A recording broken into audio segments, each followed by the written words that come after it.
Well, good afternoon and Happy New Year. Hope you had a great Christmas and looking forward to what God has in store for you in the coming year. I'd like to talk to you a little bit this afternoon about St. Francis of Assisi. Just to remind you a little bit about the details of his life, he was born to a wealthy silk merchant and he lived a wild life that he could fund from his father's fortune. He was also a soldier, and those two things kind of went together, soldiering and a wild lifestyle. But as his life went on, he reached a spiritual crisis and realized that lifestyle wasn't going to work, and slowly began to identify with the poor and even lived among the poor and preached to the poor. He gave away his rich clothes off his back and gave up his fortune to identify with the least of the people in his town. One day while he was praying in a kind of broken down church, he had a vision when the Lord Jesus said to him, "Repair my house."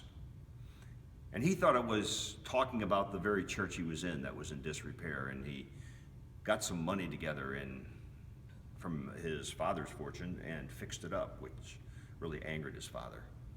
But he found out he really had a bigger mission, which was to reform the whole church.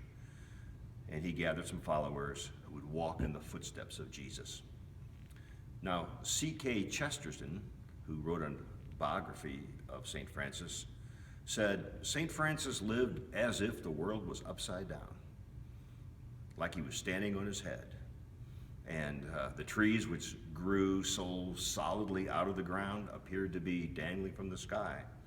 And the buildings which seemed so strong with a deep foundation also seemed to be hanging from the sky."